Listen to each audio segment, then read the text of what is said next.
my biggest value is around impact. The time that I've got on this planet, I want to have the most amount of impact I possibly can, whether that's through work, through my money, through its impact to community. It's what's the maximum amount of impact that I can have with the work that I'm doing? Where am I going to have the biggest impact on the profession here, on society, on community? And it is with Plannex. And I can probably say this, the first time I publicly said it, I'm assuming, I think we'll have announced by the time this goes live, Ryan, but we're about sort of... Welcome to another episode of Talk FS. Today I'm joined by someone who's played a leading role in shaping the future of the financial planning profession, Rohan Sivajoti.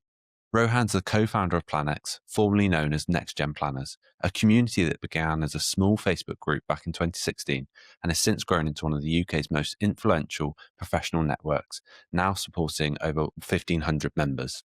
Through Plannex, Rohan and his team have built a thriving community that champions innovation, inclusivity, and a modern mindset, helping advisors and firms connect, grow, and evolve with purpose.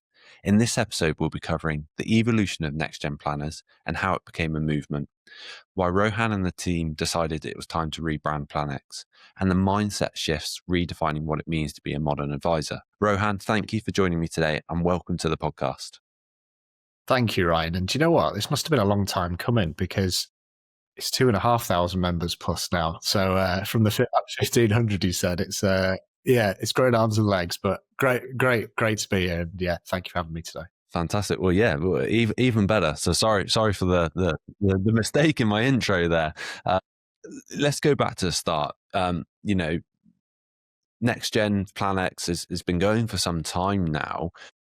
If we rewind the clock, what was sort of the catalyst? What was the idea that made you lead to creating the community in the first place? Yeah, good question. So when I was 28, I launched my own directly authorized firm. And I did that from my back bedroom with no clients, honestly, genuinely no real idea what I was doing. Just kind of had this inkling that I'd be all right at this. I consider myself a semi-decent individual, who's a good people person and could probably do some of this stuff. And I'd done my chartered and all this and thought, right, let's go for it. And I fast realized, especially when you have no clients, is that you have to go and do something to get clients. You have to go out there and do something. That was the first mistake I made. But part of that was going to some professional events. I thought these kind of things would help improve my situation and learn from other people and this kind of thing. So I remember going to an event in Manchester. I won't name what event it was, but 8 of the 9 sessions were on retirement income strategies. And I looked around the room and there was nobody within 20 years of me at all. There was there was no sort of ethnic minorities in the room other than myself, out of about 100 people in there. The lack of female representation in the room was quite clear as well. But the thing that kind of tipped me over the edge was I was stood in, still remember this conversation, I was stood in the bacon queue and I could hear 2 advisors talking behind me. And one of them was bragging to the other one about how he'd just taken 7.5% on a 425 grand investment bond. I'm doing the maths in my head and I'm like, even without doing the maths in my head, you're cringing and you're just like, this isn't the right room. These aren't my people. This isn't the content that's going to make me get better, get clients, all this kind of thing. And I came away from that really downtrodden. But I was fortunate that I had a mate called Adam Carolan, who's my co-founder. And we'd kind of talked a bit through Twitter, but we'd never actually sort of met in person. And we said, oh, well, let's go for a beer afterwards. Let's have a chat. And we had this little chat and we grabbed this napkin from behind the bar. We've still got this napkin. It's amazing. And he was feeling downtrodden as well because he was an MD at a financial planning firm too. But his backstory is slightly different. So his father died. And when his father passed away, they found out the family financial advisor had been ripping them off to hundreds of thousands of pounds. So it's incredibly embarrassing for him to turn around to his mum and say, like this is the profession that he works in that has ripped off their family to hundreds of thousands of pounds. So his big thing was about improving the quality of advisors out there, the quality of advice, this kind of thing. I was like, I want more representation. I want better events. I want better quality rooms for which to grow our businesses. So we grabbed this napkin and we wrote on it we wrote at the top NextGen Planners because we just thought, that sounds quite cool, sounds quite up and coming, whatever else. And we thought, let's get this little group of people together, but they've got to have these values. And, 2 of those values still there to this day, which was be good or be gone and always learning.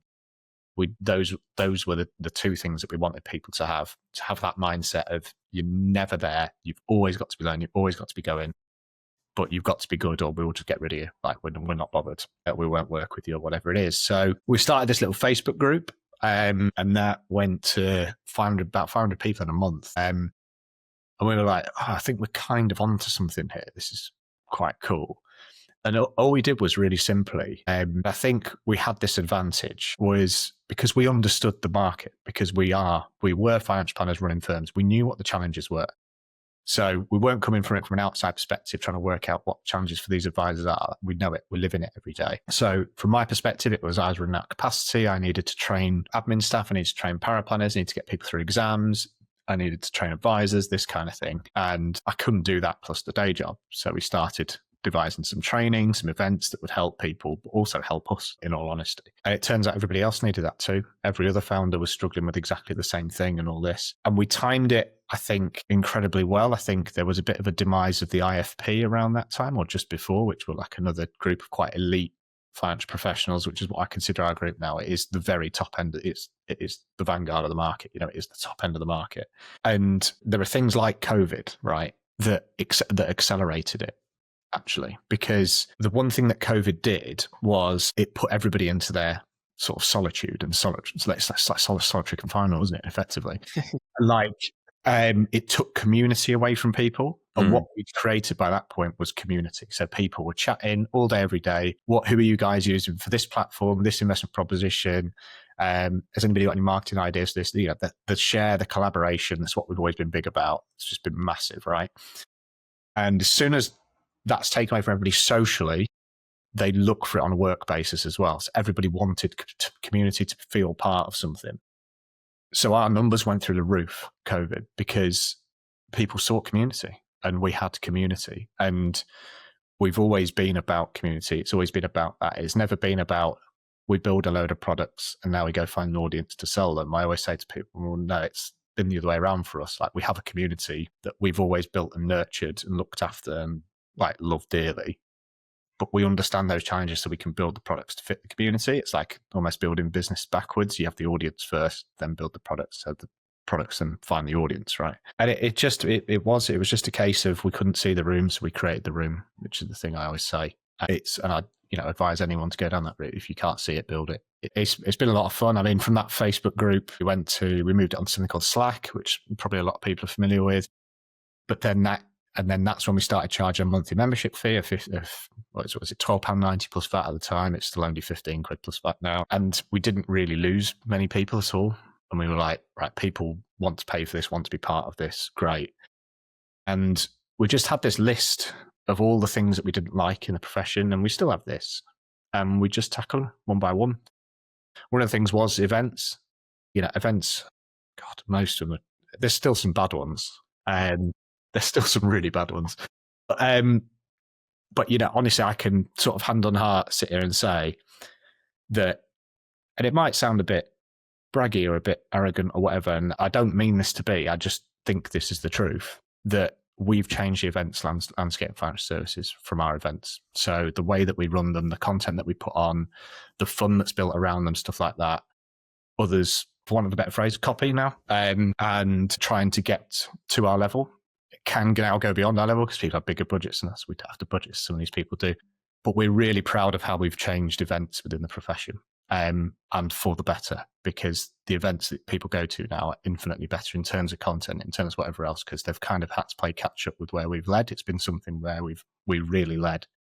So it's hard for us because we've got to keep going again every year, and go a bit bigger and a bit better and all this kind of thing, like I said, with a much, much smaller budget. But it's something I'm very, very proud of, because I think I look back now to that person that I was, and not having any community, sat in that back bedroom, no idea how to win clients, no idea how to develop whatever else. And I think now, if somebody's first foot into the profession is a Plannex membership, whereby they've got a community of people to lean on, to ask questions, to train and develop, to go to good events, to do, I'm really proud that we've created the thing that I would have wanted at the start. So yeah, let it go from Slack. We moved on to something called Mighty Networks, which is what we have today. an app where it's phone-based, desktop, all this, but is a lot more sort of community. That's kind of I always say cross between Facebook and Netflix. Looks and feels like a Facebook, but it's kind of like a Netflix in that you can't complete it. So it's got so much content on there, you just can't watch it all. And yeah, it's with 100 members a month, new at the moment, 2,500, and it's it's growing to bounds and legs. It's good fun, and long may it continue, Ryan.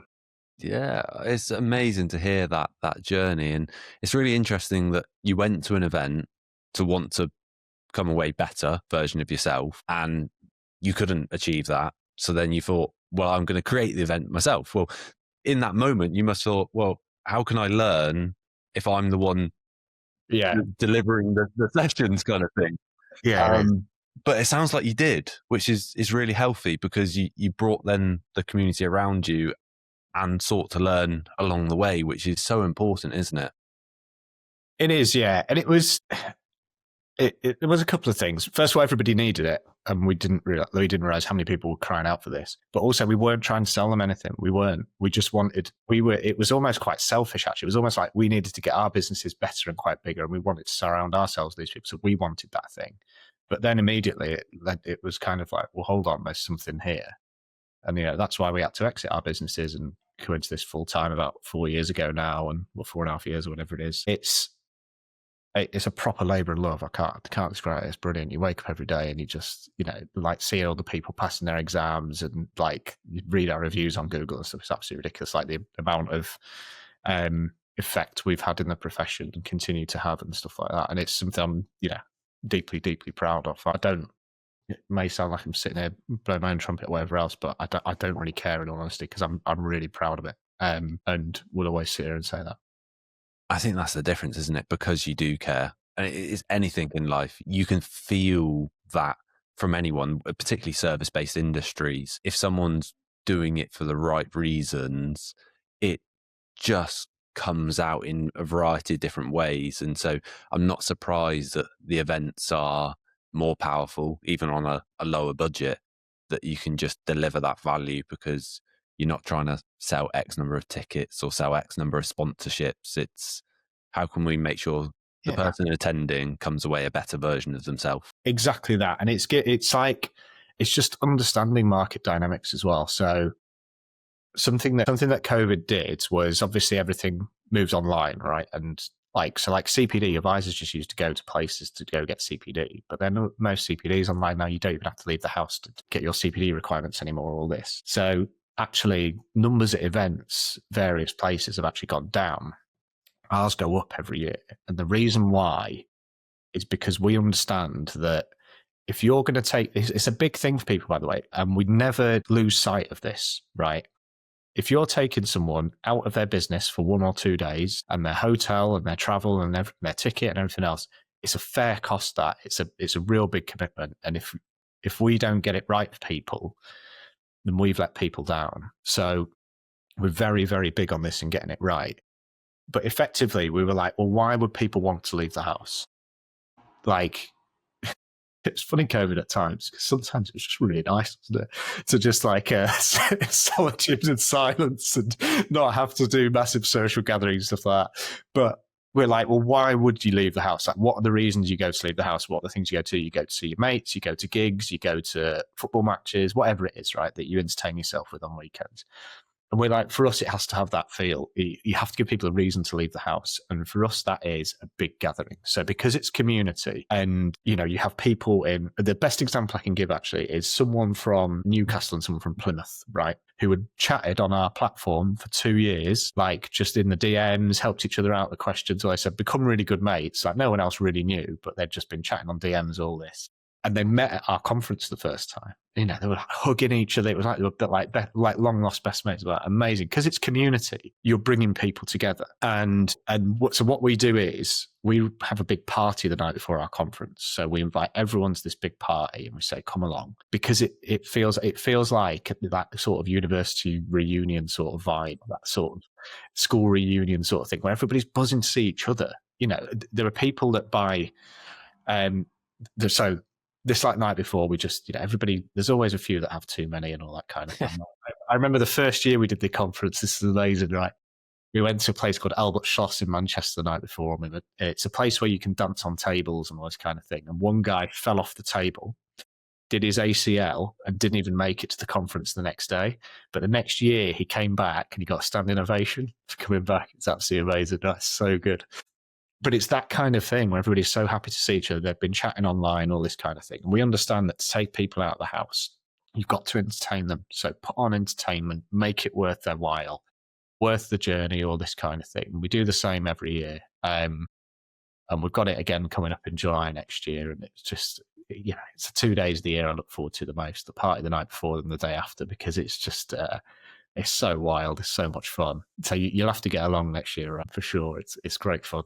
But it's, again, even on the content side of things, I think we sometimes think the profession and industry can be too insular and look to the same speakers all of the time, content from within the profession all the time, and we should be looking a bit wider at some of these other things as well. So we ran something called the Speaker and Influencer Program for, I think it was 4 years, where we've now trained over 400 people in the profession to speak. So professional actor, speaking coaches, mental wellbeing coaches, presentation coaches, a lot, put them all through a free course every year to generate loads of 10-minute talks that they could do. So beginning, middle, end, how to structure a talk, how to present, how to do all this kind of stuff. Because we're like, if we can create those people, then they can go and speak on stages. Then everybody on the stage doesn't look the same. Then the content's not the same. And we invite events managers along and say, look, come and watch these people. They're amazing. Book them for your conferences, stuff like that. The proof of this was, I think, the CISI conference last year, 6 of their speakers have been for our program. So we're really proud of that, because that's what changes the profession, is that people see people like them on stage. So it will be, these are, I'd say, a lot of people who went through that program generally on the younger end of things. We used to try to do 50-50 gender split on it, like mass uplifting ethnic diversity and things like that, whereby people can see role models, people like themselves on the stage. And that's what gives you incremental change and stuff like that, if we can upskill a profession to be able to present and to be able to deliver the content. So yeah, it's the best time of year, Ryan. You'll have to come in July. Yeah, sounds good. Now, just casting ourselves a little bit back, you mentioned you exited your businesses. You started this with the mindset to become a better version of yourself, mainly to then improve the performance of your business. And the community grew and grew and grew. And it got to the point where I guess it must have been difficult to run both alongside each other on time pressure more than anything at points. That must have been a brave move to walk away from your financial planning business. That must have, I would assume, give you a good, quality of life, a good earning, to then move into the community-based business that you're running that is still relatively new in the space at the time. What went through your mind, and I'm sure that wasn't a quick decision. What went through your mind to lead you to saying, yes, let's do this fully? Yes, good question. It's so right for me. It's about values. So my biggest value is around impact. So the time that I've got on this planet, I want to have the most amount of impact I possibly can. So whether that's through work, through my money, through its impact in community. So I've got plans for my local community, things I want to do in my local community to make Darlington a better place and all this kind of thing. And so the place where my kids grow up is a better place to be, right? But my big thing is about impact with my time, and it's what's the maximum amount of impact that I can have with the work that I'm doing. And I had, a few locations, advising various locations. I had my 80 odd clients that I looked after, and looking after 80 wealthy families was nice work. You get paid well, and lovely people. That was the hardest bit. That's the one bit I miss from advising, is my clients. I absolutely love them to bits. Still email them all the time, meet up with them for drinks. I just love them to bits. But for me, it's about impact. And I was like, I'm kind of reaching my max impact here. And actually, if I look at the impacts I've had on the other side, like I said to you, the stuff I'm proud of, we've trained all these speakers now. We have this community. We have this thing where people coming into the profession or career changing or whatever else, their kind of first iteration into it are with Plannex now. And it's like, I'm really proud of the impact that we have there. We've got more stuff we're going to be announcing soon, which is very interesting around, some other area I can't quite say yet, so I won't say. But more stuff I'm going to be really, really proud of. And I was like, where am I going to have the biggest impact on the profession here, on society, on community? And it is with Plannex. So I was like, well, I'm going to have to give that up. So I had to give that up. And that's clients understood it because it's the thing we talked about with them all the time. We talked about their values, what they want to do in life, what they want to do with their money, how they spend their money, all this kind of thing. So as soon as I turn around and I go, look, my value is this, I can have a bigger impact here and do more good over here. I've got to follow my values and stuff. They understood it because it's the message I've been preaching to them all along. So I'm never saying never that I wouldn't ever go back to advice. I do miss it. I do miss the clients. I really, really do. I miss the conversations, the retirements, the giving the money to the kids and helping them buy their first houses and all this kind of stuff. I do miss that. But I just feel like at the moment I can have a bigger impact elsewhere. You'll have to live through your members, continually hear those stories. Yeah, this is it. And this is it. Directly, still get that. That's exactly it. And there's, I don't know, like some other things as well. Like I just think, life is a bit short and you've got to take some risks sometimes. And I've always been a risk taker. Like I said, 28 directly authorized firm for my back bedroom and no clients is ridiculous. Like it's a stupid idea. I had no marketing plan, nothing. I remember like I built this like shiny website and like my brand was amazing, looked so cool, all this. And then you like get to day one and you're like, well, why is the phone not ringing? And then you're like, oh yeah, I haven't done any of the rest of it. I haven't done any of the networking. I haven't done any of client acquisition plan, anything like that. There's so much I've learned from that. But, again, part of Plannex over the last few years is we help businesses launch. So I've helped over 200 firms launch in the past, about 3 years now, just count about 3 years. Like I'm the go-to person for people launching because I understand the challenges. I've done it. I've done all the stuff that you shouldn't do, basically. And I've now worked out all the stuff that you should do. And I know where people should focus their energy, shouldn't focus their energy, etc. And touch wood, to this day, nobody's gone bust out of that. So that's good. And there's plenty of award-winning firms in there, highest growth firm of the year, 2Plan, all this kind of stuff. So yeah, there's some stuff I'm quite proud of in there. Fantastic. And on the theme of, making sort of transitions, you recently went through that transition in the last few years with going from NextGen to Plannex. Talk me through, what was the decision behind the rebrand? Yeah, so it was one of our investors, actually. He kind of, first of all, we went through this exercise where he said, he got us with the whiteboard and he said, just write down all the things that you're selling. And we wrote 14 things down. And he's like, how can you sell 14 things? It's impossible. So we've now narrowed that down to 4, first of all. So we have, connect the community, live the events, scale the marketing agency, and training, which is training, like exam support and all that. We've narrowed that down now, but then he's like, next gen. He's like, everything's next gen now. Like you have next gen tennis, you have next gen this, next gen that, next gen whatever. Everything's next gen, right? So we actually, so in the early days of next gen, so we have got trademark next gen planners, but we tried to trademark the term next gen, and it got to within 12 hours of that trademark going through, we'd have owned next gen until one person objected, which was the retailer Next. And the retailer Next objected because they said next gen, more than 50% of that is our brand. So the word, obviously 7 letters, 4 of them being Next. And we offer financial services, so store cards, whatever else, and people could get confused. Now, they couldn't, and we could fight them, but we're thinking about our lawyers' bills versus their lawyers' bills, where that's going to end up. There's some fights you just don't need to have, is there? So we said, that's fine, whatever. But we're this close to getting next gen, which would be incredible. And I think the thing with next gen was, and I had somebody say it 2 days ago to me, actually, and she's just signed up this morning. I've just seen it come through this morning. No, in fact, yesterday. I spoke to her yesterday, but she just signed up this morning. She's a career changer in her 50s. And she said, I see you rebranded to Plannex. She went, I thought next gen was just for youngsters. I thought I was out of the range of that. And I think people associate next gen with kids and with like youth and whatever else.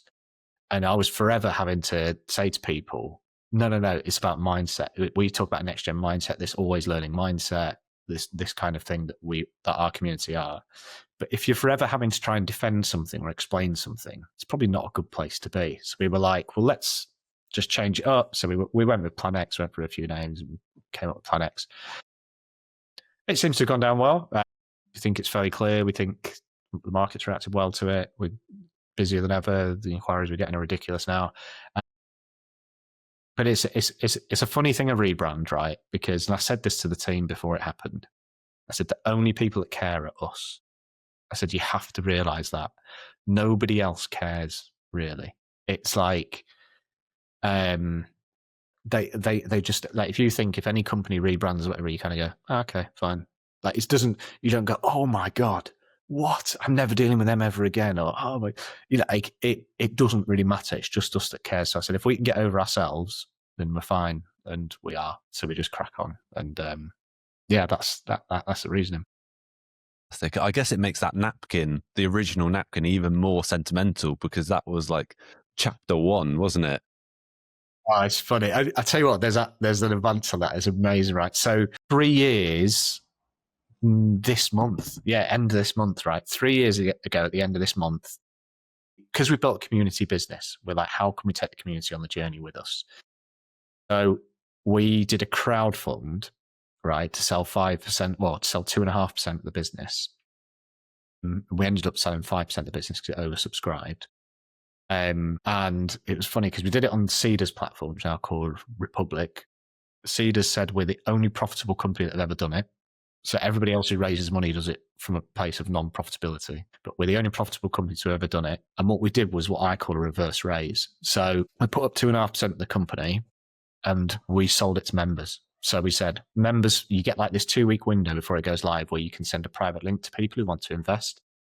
And we said to our members, look, if you want to come on the journey with us, invest in us and be part of this growth journey and all the rest of it. And we sold it out before it went live. So it was done. So, but we sold 5% in the end. So I think, was it 250 grand? I think we sold, we raised and then used that to accelerate the business and stuff. But now there are 107 people in our community who are investors. Who are they going to shout about? Who are they going to be with for life? Or it's in their interest to do so. It kind of tied them in with us, which is great. So it was an amazing marketing exercise. It was really good. And it was just, it was a really funny period that, like, the due diligence on that, I can't even tell you. Like 48 hours before, they sent us this document with about 60 questions before we were meant to go live, and it was just all hands on deck and all this. But it's really cool that our community kind of come on the journey with us now because they're all investors in Plannex, and one day when we exit and whatever else, they'll get some money back. So it's just coming up to 3 years. So it was all EIS-able. So they'll all be delighted that their EIS after 3 years is there. I'm definitely picking up from our conversation, that value of impact, and also then the ripple effect that impact can have. If you can, and it's a bit like, the phrase, teaching someone to fish kind of thing, isn't it? Like, you are just trying to make it bigger and bigger through helping more and more and getting more on the journey and the mission more than anything. Yeah, we are. And I can probably say this, the first time I publicly said it, I'm assuming, I think we'll have announced by the time this goes live, Ryan, but we're about to launch Plannex International. So for exactly that reason. So what we've realized is these same principles are across various markets. And if we look at the international market, especially in a lot of the jurisdictions, you don't even have to be level 4 to be an advisor. You can just go out and start advising to some of these places. And the standards are not quite there. The communities are not quite there in terms of the quality firms coming together. We think UK firms have a real issue in finding good firms to refer to as well out there. There's still things like cold calling, which is, quite prevalent in some of these places and things like that. And we're like, okay, well, we know how to build a community. We know how to bring good people together. We have a suite of training and all the rest of it. Why don't we take that internationally? And I'm out in Dubai next week, which is going to be interesting I'm wearing a sling for anybody listening to this podcast, with a sling on a plane, but never mind, after some surgery. But we're out in Dubai next week and bringing together basically about 15 to 20 heads of the best businesses out there to discuss this through with them. They're all on board, which is great. And we're going to create that real quality in the international space as well. So across places like Dubai, Hong Kong, Singapore, etc. Not so much the US. It's a great market, done and dusted kind of thing. It's really good over there. But there's some other markets where we think we can have a really good effect. And you're right with that. If we've built it here, we know how to do it. Why not build it elsewhere? Why not have that ripple effect? Why not make the international market better for expats when they move out? So they know where the quality is, they know what to look for, all this kind of thing. So yeah, that's going to be an interesting move. Yeah, I hope we've announced by the time this goes out. If not, you got yourself a lovely exclusive there. Well, we can make sure we time it so we don't cause any problems for you. That's absolutely fine. That's going to be really interesting because you are right. We see it regularly that the overseas market isn't, and so many overseas markets pride themselves on we meet the UK standards. That's how they position their services, particularly to that expat community. We meet UK standards. So can you bring the UK standards to them and bring that next generation mindset, the Plannex mindset, to those markets of we want to do it better, we want to make the right impact, we want to always be learning, really delivering that fantastic client journey rather than, like you said, that very first seminar you went to, how many % can you take off a client? That's going to be, I think, a really interesting journey for you, because I've been in the industry since 2013. And I think when you started this